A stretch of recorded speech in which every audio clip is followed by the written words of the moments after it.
నిజంగానే మీ BRS BJP ఒకటి కాకపోతే లిక్కర్ కేసులో మరి అరెస్ట్ చేసినట్టు కాదు. ఆమె దగ్గర ఉన్నటువంటి అనుచర వర్గము, ఆమె దగ్గర ఉన్నటువంటి వాళ్ళే చెప్తున్నారు మరి వేల కోట్ల రూపాయలు ఇతర దేశాలకు వెళ్ళాయి, అక్కడ పెట్టుబడులు పెట్టడం జరిగింది కవిత గారు.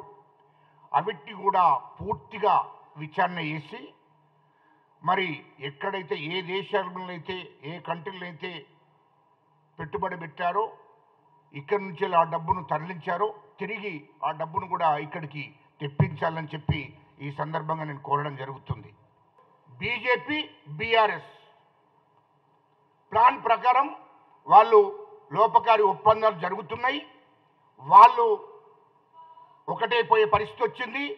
బీఆర్ఎస్ కూడా బీజేపీలో విలీనమయ్యే పరిస్థితికి వచ్చింది. అందుకోసమే ఎమ్మెల్యేలందరూ కాంగ్రెస్ వైపు వస్తున్నారు. మా కాంగ్రెస్ ఇంతకుముందు పోయినటువంటి కాంగ్రెస్ నాయకులందరూ కూడా తిరిగి మళ్ళీ సొంత గుట్టికి వస్తున్నారు. ఈలో 26 మంది ఎమ్మెల్యేలు రెడీ ఉన్నారు.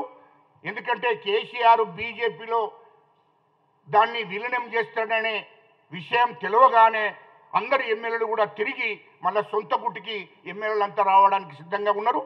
ఖచ్చితంగా బీఆర్ఎస్ను కానీ బీజేపీని కానీ తెలంగాణ ప్రజలు నమ్మే పరిస్థితులు లేవు కాబట్టి వాళ్ళు లోపకారి ఒప్పందాలు చేసుకొని బీఆర్ఎస్ను బీజేపీలో కలపడానికి సిద్ధమవుతున్నాడు మాజీ ముఖ్యమంత్రి కేటీఆర్.